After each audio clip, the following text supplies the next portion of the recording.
I'm going to go through a past paper question. This is taken from an SL paper, and it deals with optimization, so calculus and optimization, but it could still be relevant to other branches, as in studies or math et al. As well. So Fred makes an open material container in the shape of a cuboid as shown in the following diagram. And you have two unknowns, so the x and y, and then they're telling you that you need to let A be the outside surface area of the container. Keep in mind that they said it's an open metal container, so there's no face at the top. So first we need to show that the area is this complicated thing. It seems a bit weird, and it seems only in terms of x when actually you have y, which means that you need to do a bit of substitution in there. And it's a 4-mark question, so there are quite a lot of steps in here. The one thing you will be expected to use is this piece of information, which is actually your constraint. So remember, when it comes to optimization questions, you're always going to have the formula you want to minimize or maximize. So if you see in part C, they're going to tell you surface area is minimum. And then you're always given an extra condition, and this is your constraint. So the constraint is that the volume of this container has to be 36 meters cubed. So let's just represent all this information down. So we know that the volume, which is 36, is x times y, and so 36 is equal to x squared times y. So we have this information written down, so that's our restriction. And we need the outside surface area. So even if you're stuck at this question, just go through the steps, as in go write down all the information that's needed. So the surface area of this is first taking the surface area of the front and back. So this will be x squared and then another x squared, so you have 2x squared. And then if you're gonna take the front and the back surface area, you have an x times y and then another x times y, so you have 2 of those, and then you are left with the bottom area, so that is just x times y. And remember, you don't have the top part, so x times y. And so adding all these together, you end up with 2x squared plus 3xy. So that's the formula for the surface area of this container. So the area is 2x squared plus 3xy.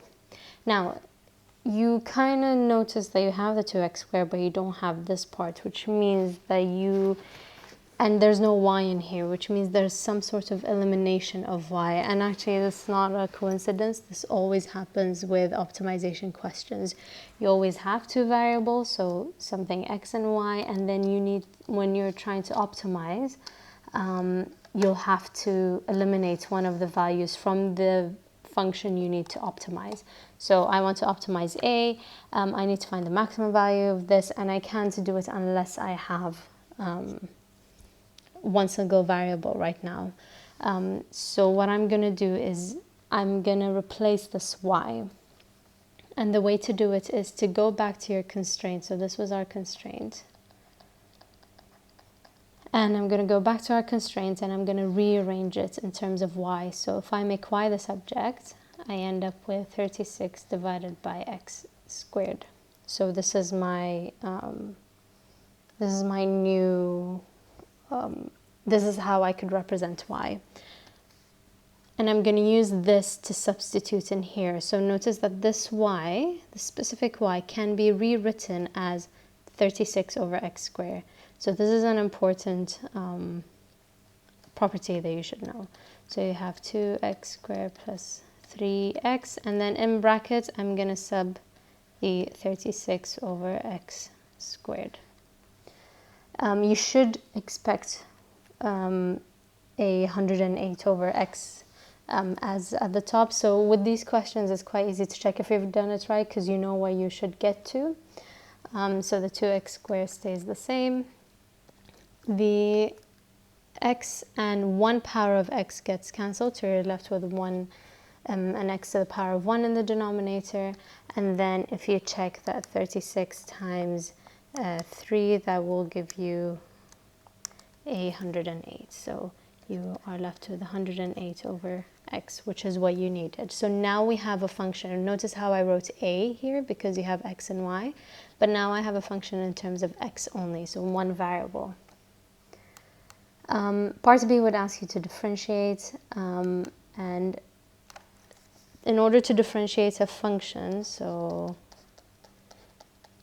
in such, you'll just use the fact that you can differentiate each term on its own. So we're going to differentiate the first one. We're going to do 2 times 2, so the power times the coefficient, that's 4. And then x's power will be reduced by 1, so we're left with x to the power of 1. What happens here is explained in another video in detail, but basically when you have x in the denominator, you have to rearrange this. So, not rearrange this, sorry, rewrite this. So you have 108 to the power times x to the power of -1. So whenever you bring x to the numerator, you always change the power to a negative. So even if it was 108 over x squared, then it would be 108 times x to the power of -2. And if you want to undo the operation, you can bring it down, using a rough term here, bringing it down, and that would change the sign to a positive sign. But it's in the denominator. So now that you have it in the numerator, you can use the exact same rules as you've done for differentiation. So the power times the coefficient, so minus 108. And then the power is reduced by 1, so -1, and then you're subtracting 1. That's what you always do. So you end up with -2. And if we're going to rearrange this, it's going to be, rewriting this, you're going to end up with x to the power of 2. So this is you differentiating. Now usually they leave this as an answer, but you can keep x to the power of -2, it's still correct. Part C asks you to do the optimization, basically. So given that the outside surface area is a minimum, find the height of the container. So the height, it's a couple of steps here. Notice how it's 5 marks. The height of the container is x, so you need to find x. We know that the area is now a minimum. And we know it's a minimum when the derivative is equal to 0. So we need to know which x actually makes the derivative a 0. And this x will be the height. So just organize your information. Go again, they need the height. The height is x, and I already have the area in terms of x. Now, since the area is a minimum, I need to know when the derivative is a minimum. When the derivative is 0, and I need to check that it's a minimum as well. So we're going to take the derivative, and we're going to make it equal to 0, and we want to check which x value gives the derivative as 0.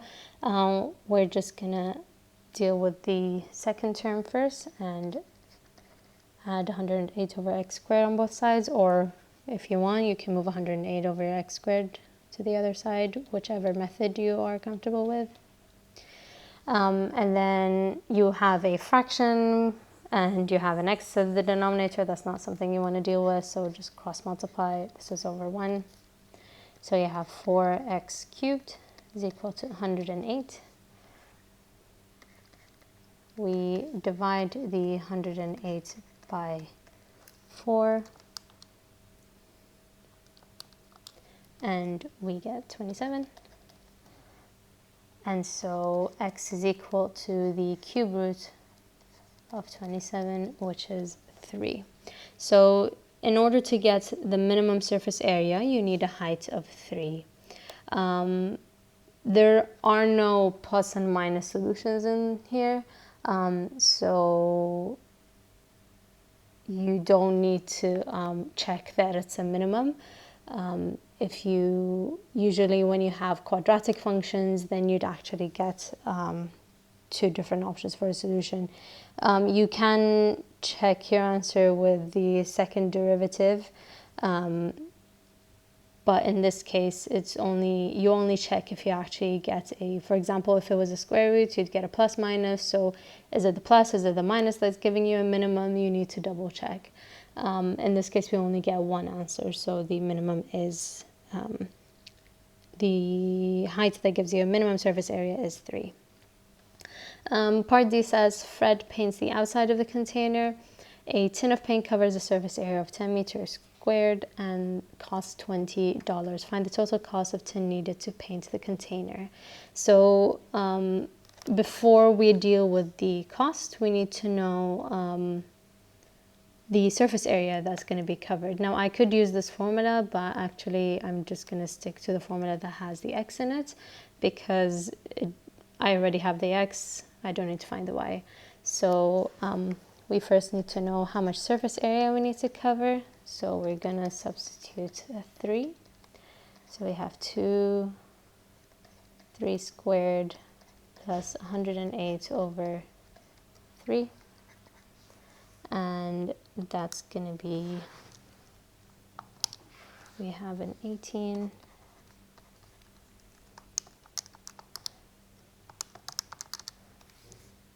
plus a 36, so we have a total of 54. 54 meters squared, that's how much we need to cover. Now if the paint is sold in tins that cover 10 meters cube, each one of those costs $20. So we need 6 tins. So at minimum we need 6 tins. So these will cover 60 meters cubed. If we get 5 tins, that's only going to cover 50 meter cube, but we need to round up basically. You're taking ceiling. So 6 tins, this will cover 60 meters cubed, so 6 times 20, that will be $120, and that's your final answer. Hopefully this video is clear, and any of your confusion was explained. This is a typical sort of optimization question. The tricky part is just the beginning. Even if you're stuck at part A, I would recommend you just continue with the other parts, because the complicated parts are in part A, but usually they just give you the formula as you need it, and then differentiation and everything follows through.